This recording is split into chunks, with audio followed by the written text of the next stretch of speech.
पिछले 4 दशकों में अभिनेता परेश रावल एक से बढ़कर एक उम्दा रोल्स में नज़र आए हैं। अब एक बार फिर से वो गुजराती फिल्म में नज़र आएंगे जिसका नाम है डियर फादर। इस फिल्म में वो डबल रोल निभाते नज़र आएंगे और ख़ास बात यह है कि 4 दशक बाद यानी कि 40 साल बाद वो एक बार फिर से गुजराती फिल्म में नज़र आएंगे। इस वक्त मेरे साथ मौजूद हैं खुद परेश रावल जी। उनसे हम बात करेंगे इस बारे में, फिल्म के बारे में तमाम बातें करेंगे। आपने 1982 में एक फ़िल्म की थी, नसीबनी बलिहारी, गुजराती फिल्म थी, और 40 साल बाद आप डियर फादर करने जा रहे हैं जिसमें आपका डबल रोल है। ट्रेलर मैंने देखा, काफ़ी एक्साइटिंग है। 40 साल आपको लगे फिर से गुजराती सिनेमा में लौटने के लिए। पहला सवाल यही है, ऐसा क्यों? क्योंकि मैं कुछ मटेरियल ढूंढ रहा था और कि मुझे कुछ अच्छा मटेरियल मिल जाए, नंबर 1। नंबर 2, हालात ऐसे थे, वो माहौल ऐसा था उस वक्त कि जिस किस्म की फिल्में होती थी मुझे लगा शायद उतना रिस्पांस ना मिले हम जिस किस्म की फिल्म करना चाहते हैं उसको। तो सोचा कि लेट्स वेट इट आउट, आज नहीं तो कल समय बदलेगा और हालात बदलेंगे, will be able to do it. और ये भी ये बातें थी, और ऊपर से कोई अच्छे डायरेक्टर के साथ काम करना था। केतन मेहता जी के साथ हमने सोचा भी था, लेकिन वो कुछ बात बन नहीं पाई सब्जेक्ट को लेकर, तो ये इसमें इतना समय लग गया। लेकिन अभी पिछले 8-10 साल से गुजराती फिल्मों का सिलेक्शन बदला है, लोगों का नज़रिया बदला है, अच्छी अच्छी फिल्में बनने लगी है। देखिए, बुरी फिल्म तो हर लैंग्वेज में बनती है, लेकिन हमको अच्छी फिल्म को देखकर चलना है। तो अच्छी फिल्में बनने लगी है, लाइक हेलारो करके है, फिर एक लवनी भवाई करके फिल्म है, सेंसिबल सिनेमा बनने लगा। तो मतलब चलो, और फिर हमारे पास एक सब्जेक्ट था जो मेरा ड्रामा था, जिसके मैं 430 शो कर चुका हूँ। 430 या इसी नाम से जो नाटक था, इसी नाम से। तो मतलब चलो ये करते हैं, और फॉर्चुनेटली फिर रतन जैन जैसे प्रोड्यूसर मिल गए, जो हालांकि है हिंदी फिल्मों के प्रोड्यूसर, और किसी भी हिंदी फिल्म के प्रोड्यूसर को गुजराती में ले आना बड़ा कठिन काम होता है, क्योंकि गुजराती फिल्म की इकोनॉमी वो परमिट नहीं करती है, उतना वो रेवेन्यू भी नहीं होता है। और दूसरी बात ये हाई म्यूज़िक के आदमी को, Venus is a big label in music. मैंने जब उनसे कहा कि इसमें गाने नहीं हैं, अच्छा गाने नहीं, हाँ, तो कहा कि कोई बात नहीं, मुझे कहानी बहुत अच्छी लगी है, मैं कहानी के साथ जुड़ना चाहता हूँ, अगर आप करना चाहते हो मेरा फुल सपोर्ट है। Then he walked into it. तो ये है। बड़ा इंटरेस्टिंग दो रोल आप निभा रहे हैं। एक पुलिस इंस्पेक्टर का जो इन्वेस्टिगेशन कर रहा है केस को, और एक पिता का जिसका मर्डर हो जाता है। कितना खास है ये रोल, और ये फिल्म कितने मायने रखता है आपके लिए, और कितने एक्साइटेड हैं फिर से लौटने के लिए गुजराती सिनेमा में? मातृभाषा में काम करने के लिए मैं बहुत एक्साइटेड हूँ। इतने साल के बाद आ रहा हूँ, यूँ समझ लीजिए घर वापसी है, और ऊपर से ऐसा सब्जेक्ट है, और एक उम्र होती है एक बात करने की। जब वो बात अगर आप उस उम्र में करो तो लोगों को भी लगता है हाँ, इसमें कुछ फिकापन नहीं है, कुछ खोटा नहीं है। तो मुझे ये बात करनी थी, इस कहानी को करना था, तो मैं बड़ा उत्सुक था, और इतने शोज़ भी मैं कर चुका था, और मुझे लगा ये अगर होता है, गुजराती के अंदर बनती है, तो ये मेरी मातृभाषा को, मेरे ऑडियंस को, जिस ऑडियंस की वजह से मैं आज जो भी कुछ हूँ, वो मेरे गुजराती प्रेक्षकों की वजह से हूँ। तो उनको मैं कुछ दे सकता हूँ अपनी तरफ से, कुछ छोटी सी गिफ्ट। तो ये छोटी सी गिफ्ट है मेरी तरफ से मेरे ऑडियंस को। तमाम प्लेज आप करते आ रहे हैं गुजराती में, हिंदी में। तमाम फिल्में आपने एक से बढ़कर हिट फिल्में दी हैं, सीरियस किस्म के रोल किए हैं, कॉमेडी की है। मैं आपसे जानना चाहूँगा कि कॉमेडी में आप, हेरा फेरी के बाद कॉमेडी में आपका नाम काफ़ी हुआ और एक कॉमेडियन के तौर पर आप उभरे। हालांकि आपने सरदार पटेल भी की है, तमाम सीरियस किस्म के रोल आप निभाते आ रहे हैं, अर्जुन से लेकर नाम, कब्जा, तमाम। आपको किस तरह के रोल निभाना सबसे ज़्यादा पसंद आता है, कॉमेडी या सीरियस किस्म के? मुझे सीरियस किस्म के रोल जिसके अंदर कुछ कहने के लिए। कॉमेडी, देखिए कॉमेडी, इसके अंदर कॉमेडी भी हो, मसाला भी हो, कहने को कुछ बात भी हो, और एज एन एक्टर कुछ चैलेंजिंग भी हो। जो आसान काम है वो करने में क्या मज़ा, क्योंकि इतने साल की थिएटर की ट्रेनिंग है, तो वो अगर लगती है, अप्लाई करने का मौका मिले तो उसका नशा कुछ और होता है।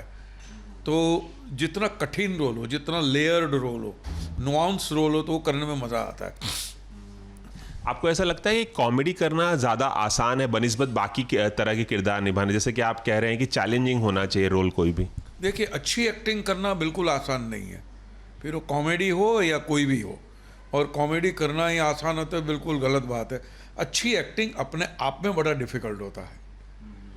तो बट मैं ज़्यादातर जो चैलेंजिंग होता है वही पसंद करता हूँ।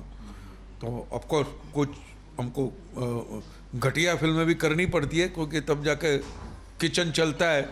आपको भी कुछ अच्छा करना होता है, लेकिन आपको भी कुछ काम करने पड़ते हैं। ऐसा है, सबकी ज़िंदगी में ऐसा होता है। तो हर एक्टर के साथ एक ये ट्रेजेडी जुड़ी हुई है कि वो बहुत सारी चीज़ें नहीं करना चाहता, बहुत सारा काम नहीं करना चाहते, लेकिन घर चलाने के लिए, जैसे कि आपने कहा, या पैसा कमाने के लिए बहुत सारी चीज़ें ऐसी करनी पड़ती है। इस बात का अफसोस है आपको कि यार ये बहुत सारा सिनेमा मुझे नहीं करना था, फिल्में नहीं करनी थी? करना इस बात का बिल्कुल अफसोस नहीं। मैं तो इनफैक्ट ऐसी फिल्मों को मैं दाद देता हूँ, उनको सलाम कर दो, क्योंकि उनकी वजह से मैं सरदार पटेल कर सकता हूँ, उनकी वजह से मैं रोड टू संगम कर सकता हूँ, उनकी वजह से मैं कुछ मीनिंगफुल फिल्में कर सकता हूँ, क्योंकि वो फिल्में मेरा घर चलाती है, मेरा किचन चलाती है। तो मैं उसके अंदर मैं कि भैया चलो ये सपोर्ट है मेरा, तो मेरी हिम्मत बढ़ती है कुछ अलग का हट के काम करना हो तो वो फिल्मों को मैं दाद देता हूँ, उनको सलाम करता हूँ, उनको सर आंखों पे रखता हूँ। अच्छा, अफसोस किसी बात का नहीं? बिल्कुल अफसोस नहीं है। 4 दशक लंबे करियर में आपने तमाम फिल्में तो की, अपना नाम एक किया, अपनी पहचान बनाई। किसी बात का मलाल, किसी बात का अफसोस, कोई कसक रह गई हो आपकी एक्टिंग करियर में, ऐसा कुछ बताने लायक? देखिए, हर एक्टर डिससेटिस्फाइड होता है। अगर मैं एक शॉट देता हूँ और 10 मिनट के बाद उसको मॉनिटर पर देखता हूँ, मुझे अरे यार मुझे ये करना चाहिए। हर एक्टर की ज़िंदगी में वो कभी फुलफ़िल नहीं होता है, और उसको आप फुलफ़िल कर भी नहीं सकते, करना भी नहीं चाहिए।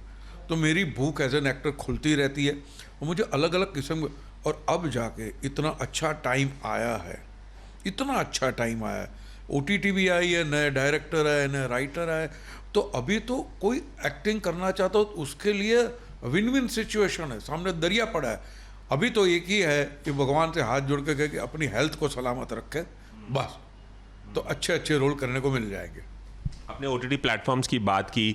OTT प्लेटफॉर्म्स में काम करने को लेकर आप कुछ अपने बारे में बताना चाहेंगे? कोई प्रोजेक्ट्स में काम कर रहे हैं? कौन कौन कोई साइन की है प्रोजेक्ट? जल्द हम कहाँ देख पाएँ? वेब सीरीज़ वगैरह, वेब शो तो नहीं कर रहा हूँ फिलहाल। ऑफकोर्स जो फिल्में करता हूँ वो चली जाती है OTT पे, नंबर 2 आई थी। हाँ, बट दैट इज़ फाइन।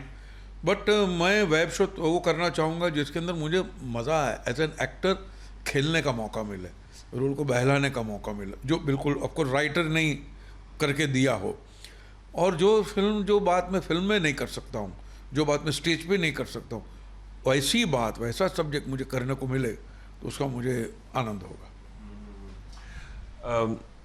मैं आपसे जानना चाहूँगा कि ऐसे कौन से किरदार हैं जिसे आप निभाना पसंद करेंगे, जो अब तक आप निभा नहीं पाए? आपने बहुत एक लॉन्ग चेरिश ड्रीम जिसे हम इंग्लिश में कहते हैं, कि बहुत वक्त से आप वो सपना देख रहे हैं कि ये किरदार निभाने का। मेरे हिसाब से सरदार पटेल एक ऐसा किरदार था जो आप निभाना चाहते थे। उसके अलावा आप कौन सा ऐसा किरदार निभाना चाहते, खुद को पर्दे पर देखना चाहते, किसी को साकार करना चाहते?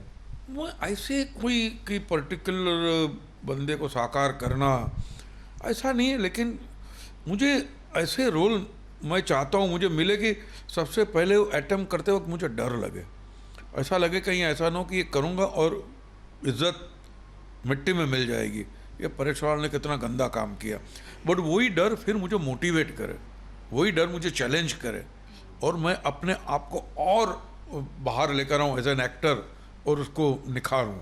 उस किस्म का रोल मैं करना चाहूँगा। आपने गुजराती इंडस्ट्री से हिंदी इंडस्ट्री में कदम रखा। यहाँ पे ऑब्वियसली शुरुआत में संघर्ष करना पड़ा होगा। पहले आप छोटे छोटे रोल्स निभाते थे, बाद में आप प्रोमिनेंट रोल्स निभाने लगे। नाम के बाद कब्जा, तमाम फिल्में आने लगी आपकी। संघर्ष के दिनों की ऐसी कोई खास घटना, खास बात याद आती हो जो हमारे दर्शकों के साथ आप साझा करना चाहेंगे? संघर्ष तो देखिए, जब आर्टिस्ट आता है तब संघर्ष करता है। कि मैं किसी एक एक्टर से कहा था मजाक में, तो पता चला कि वो एक्टर मेरे रोल छीनने की कोशिश कर रहा है। तो मैंने कहा था देखिए, एक्टर 2 टाइम स्ट्रगल करता है। पहली स्ट्रगल होती है कि खुद को रोल मिले, दूसरी होती है सामने वाले को ना मिले। तो ऐसा स्ट्रगल, क्योंकि मेरे पर मैं बड़ा फॉर्चुनेट था, नसीब वाला था। मेरे पर थिएटर था, मेरे पर मेरा गुजराती थिएटर था, उसके अंदर मैं बहुत अच्छे अच्छे ड्रामा करता था, बहुत अच्छे अच्छे रोल करता था, तो मेरा क्रिएटिव सेटिस्फेक्शन था वो तो बिल्कुल भरपूर पूरा होता था। तो और मेरे पास इनसिक्योरिटी नहीं थी। कभी कभार तो ऐसा हुआ है कि किसी वजह से मैंने फिल्म छोड़ भी दी है कि भैया जा यार, तू नहीं परवड़ती है बात, जाने दो यार, मेरा थिएटर है, मैं कभी भूखा नहीं मरूंगा। और ये बात मैं कहता हूँ, गुजराती थिएटर में काम करने वाले जितने भी आर्टिस्ट हैं, उन्होंने अपने बलबूते पे मुंबई जैसे शहर में घर खरीदे हैं सिर्फ थिएटर की कमाई से। ये अपने आप में बहुत बड़ी बात है। तो मैं उस थिएटर से आता हूँ, तो मुझे तो कोई डर था ही नहीं। और यही वजह है कि आप चूजी भी हैं काफ़ी, क्योंकि थिएटर का बैकग्राउंड है, लगातार आप प्लेज में नाटकों में काम करते हैं, इसलिए फिल्मों में काम करने के चूजी भी हैं। नहीं, चूज ऐसा नहीं है कि मैं, देखिए, मैं अच्छी फिल्म करना चाहता हूँ, लेकिन अगर अच्छी फिल्म आएगी तो मैं करूँगा, नहीं आएगी तो मैं कैसे करूँगा। और अच्छी फिल्म जब आती है तब कभी कभार 3-4 बातें होती है, 3-4 बात का अगर सुभग मिलन होता है तब जाके वो, अगर मिक्सचर अच्छा बनता है तब जाके मैं करता हूँ। पर चूजी वाली अच्छी फिल्म तो मैं करना चाहूँगा यार। संघर्ष के दिनों में जैसे आपने बताया कि एक एक्टर आपका रोल छीनना चाह रहे थे, तो आपने उनसे कुछ कहा। संघर्ष के दिनों में हमें काफ़ी तमाम लोगों से मिलना पड़ता है, डायरेक्टर से, एक्टर से, कास्टिंग डायरेक्टर से। ऐसे कोई वियर्ड घटना याद आ रही हो जब आप संघर्ष कर रहे थे और कुछ अजीबोगरीब हुआ हो, कोई अजीबोगरीब बात याद आ रही हो, या कुछ मेरे पहले जो मेरे सेक्रेटरी का काम करते थे अवधेश सिंह, 97 में हम लोग अलग हुए। फैंटास्टिक ह्यूमन बीइंग, पैसों के मामले में एब्सोल्युटली क्लियर गाय, लेकिन कुछ मैनेजरियल एबिलिटी को लेकर, but anyway, but very good looking guy. अभी उसको अभी करके बुला था, वेरी गुड लुकिंग गाय। तो मुझे सुरेंद्र मोहन जी के पास लेके गए उन दिनों फिल्म के लिए। तो बोला, बिठाया, सुरेंद्र मोहन जी अभी को जानते थे, हाँ अभी लेके आना परेश को। आया, बोलते अभी को देखो यार, तू फिल्मों में काम क्यों नहीं करता है? अच्छा। तो अभी बेचारा एम्बेरस हो गया, नहीं नहीं इसको नहीं, तू, मैं को हाँ तू कर, अभी मैं तेरी डायरी संभालता हूँ। तो सुन, हाँ, तो ऐसे भी होता है कभी कभी, उसमें कोई, ठीक है, होता है। जाते जाते मैं आपसे पूछना चाहूँगा कि आपकी आने वाली हिंदी फिल्में कौन कौन सी हैं, कौन कौन से प्रोजेक्ट्स में आप नज़र आएंगे, कुछ बताएंगे? अभी तो देखिए 25 मार्च को रिलीज़ हो रही है शर्मा जी नमकीन, जो हितेश भाटिया, चिंटू साहब की लास्ट फिल्म, जो फिल्म बीच में से उनका निधन हो गया। तो वो फिल्म मैंने कंप्लीट की है। ऋषि कपूर की जगह आपने रिप्लेस किया उनको? हाँ, नहीं रिप्लेस, ऋषि साहब ने जितना शूटिंग किया तो उतना तो है, बाकी ये जो नहीं था वो मैंने किया। तो ये एक अजीब किस्म का एक्सपेरिमेंट है, पर मुझे अच्छी तरह याद है, लोगों को मज़ा आएगा उसमें। तो वो है। फिर शहजादे करके एक फिल्म है जो रोहित धवन जी कर रहे हैं डायरेक्ट अपने कार्तिक आर्यन के साथ, वो है। फिर एक बंगाली पिक्चर करने जा रहा हूँ मैं, पोस्तो। फिर एक सत्यजीत रे साहब की कहानी पर आधारित पिक्चर है जो अनंत महादेव जी डायरेक्ट करे, मयूर नसीर भाई हैं उसमें। ये सारी फिल्में हैं। अब बस छोटी सी बात, शहजादे की आपने बात की, उसे लेकर एक छोटी सी कंट्रोवर्सी हुई थी।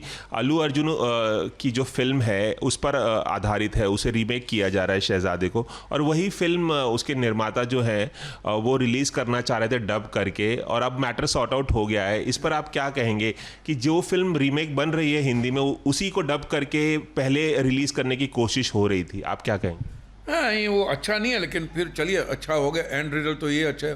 वो नहीं कर रहे हैं, सबने समझा है और वो भी समझे तो अच्छा है। बट ये आगे चल के अभी जो अब एग्रीमेंट वगैरह करते हैं उसमें संभालना पड़ेगा। अभी सब अलर्ट हो गए। चलिए, एबीपी न्यूज़ से खास बातचीत के लिए बहुत बहुत thank you ji, thank you. और ये मैं एबीपी के माध्यम से लोगों से कहना चाहूँगा, 4 मार्च को फिल्म आ रही है थिएटर में, ये OTT पे रिलीज़ नहीं है, थिएटर में है, तो प्लीज़ देखिएगा। बिल्कुल, हम चाहेंगे कि आप 4 दशक बाद जो आपकी वापसी हो रही है डियर फादर से, तमाम दर्शक आपको प्यार दें और सिनेमा घर में जरूर जाकर देखें। जी, thank you so much, thank you. Cameraman Ravi Panchal के साथ रवि जैन, एबीपी न्यूज़ मुंबई।